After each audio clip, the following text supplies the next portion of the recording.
penertiban odol. Semangatnya adalah kebijakan zero odol bisa berlaku efektif mulai 1 Januari 2027. Saya bersama sejumlah pejabat di lingkungan Kementerian Koordinator Bidang Infrastruktur dan Pembangunan Kewilayahan dan juga para pemimpin dari berbagai KL yang sejak awal mengawal isu penertiban kendaraan odol, overdimension overload, yang menjadi perhatian publik secara luas dan tentunya mendapatkan atensi khusus baik dari Bapak Presiden Prabowo Subianto maupun dari Parlemen, dari DPR RI. Saya bersama Kepala Badan Pusat Statistik Ibu Amalia Adininggar Widya Santi, kemudian Wakil Menteri BUMN Bapak Kartiko Wirjoatmojo, Wakil Menteri Ketenagakerjaan Bapak Afrian Syahnur, dan Bapak Ibu lainnya yang mohon maaf tidak dapat saya sebutkan satu persatu. Hari ini kami kembali membahas progres dari penertiban odol. Semangatnya adalah kebijakan zero odol bisa berlaku efektif mulai 1 Januari 2027. Ini yang sedang kami ikhtiarkan. Mohon teman-teman media juga berkenan membantu menyuarakan ini, karena edukasi, sosialisasi itu butuh berbagai platform, dan tentunya teman-teman media punya kekuatan dan pengaruh untuk bisa turut menyampaikan pesan baik ini kepada masyarakat luas.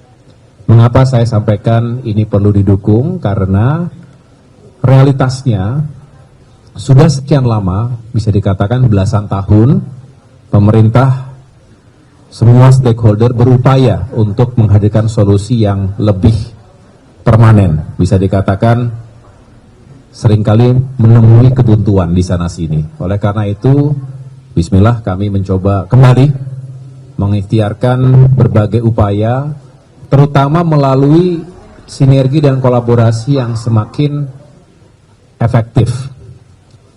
Dan kami tidak ingin memotret masalahnya sepotong-sepotong, tidak juga berharap ada yang bekerja dalam ruang-ruang masing-masing, dalam silo. Di sini kita lebur,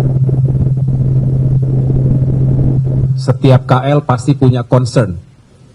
Ada yang menitik beratkan pada dampak ekonomi misalnya, jika odol ditertibkan. Ada yang mengedepankan aspek keselamatan, dan ada juga yang memikirkan dampak sosial. Jadi banyak aspek yang tentunya perlu kita pertimbangkan dan juga kita bahas secara utuh. Tidak boleh ada yang merasa lebih penting dari yang lain. Tetapi ketika harus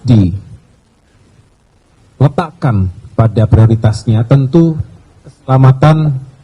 keselamatan manusia tidak ada yang lebih tinggi dari itu. Jadi kami pertama ingin meyakinkan dengan penertiban odol, maka kita bisa menyelamatkan masyarakat kita dari kecelakaan yang sekali lagi telah merenggut banyak nyawa di jalan. Tadi dari data yang kita dapatkan, tahun 2024 terjadi sekian kejadian, bahkan belasan puluhan ribu yang meninggal, dan 10,5% itu kontribusinya dari kendaraan angkutan barang, termasuk odol. Belum lagi kerusakan jalan raya di sana sini yang harus akhirnya membutuhkan perbaikan. Triliunan rupiah setiap tahun harus dikeluarkan untuk bisa memperbaiki jalan-jalan rusak. Ini juga salah satu dampak ekonomi yang bisa ditimbulkan dari odol. Tapi kami juga memahami bahwa tantangannya banyak. Dan oleh karena itu tidak ingin sembrono, tidak ingin dirasa gerusu, kami memohon kepada BPS tadi Ibu Amalia sudah memaparkan dengan gamblang, walaupun studi dan analisanya masih terus dilakukan, perlu waktu untuk menuntaskan. Kami mengambil sampel 2 provinsi yang kontribusinya signifikan, yaitu DKI Jakarta dan Provinsi Jawa Barat. Kontribusinya bisa dikatakan 30% terhadap PDB kita. Dari situ kita melihat memang ada dampak, tetapi sebetulnya yang menarik adalah jika kita bisa menertibkan sekaligus mengawal kebijakan zero odol ini, justru ada dampak positif pada ekonomi. Selama ini dikatakan bahwa nanti akan meningkatkan inflasi, akan meningkatkan biaya transportasi, benar. Tetapi itu tidak utuh kalau hanya dikatakan hanya akan berdampak negatif pada ekonomi. Justru dengan kebijakan yang tepat sasaran, kita ingin menormalisasi kendaraan, kita potret ada potensi reinvestasi terkait dengan transportasi angkutan barang ini, dan jika itu diletakkan atau dikembalikan untuk menggerakkan industri dalam negeri, justru akan menghadirkan potensi yang sangat signifikan, dan ini akan berdampak positif pada pembukaan lapangan pekerjaan, bergeraknya UMKM, dan lain sebagainya. Jadi banyak hal dampak yang sebetulnya secara ekonomi juga positif.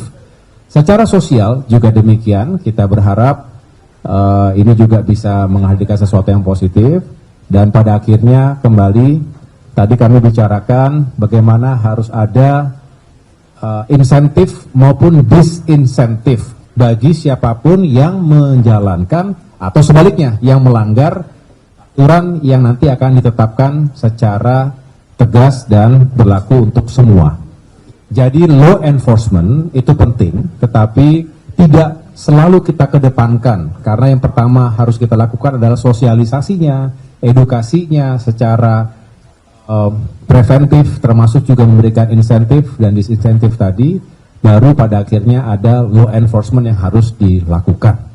Sekali lagi, kita tidak ingin ada siapapun yang menjadi korban kecelakaan akibat odol dan kerugian-kerugian lainnya. Saya rasa itu yang dapat saya sampaikan. Apakah nanti sebelum pemberlakuan 1 Januari itu ada serangkaian uji coba dulu, Pak? Ya, nanti akan ada secara bertahap yang akan dijelaskan pada saatnya. Yang jelas kami masih dalam tahap menyempurnakan berbagai skema, ya, skema agar sekali lagi tidak hanya menertibkan tapi tanpa solusi yang berkelanjutan, tanpa solusi yang komprehensif. Tadi makanya dari Kementerian Perindustrian, Kementerian Perdagangan, Kementerian BUMN, lain juga tadi ada Kementerian Tenaga Kerja, Kemdagri, termasuk dari Bappenas, semuanya curahkan gagasannya, ya. Tetapi kita nanti akan benar-benar mengambil kebijakan atau keputusan yang paling baik yang bisa kita hadirkan, termasuk nanti didahului dengan sejumlah trial, ya, uji coba di sejumlah lokasi, ada pilot project dan lain sebagainya akan kita jelaskan kemudian.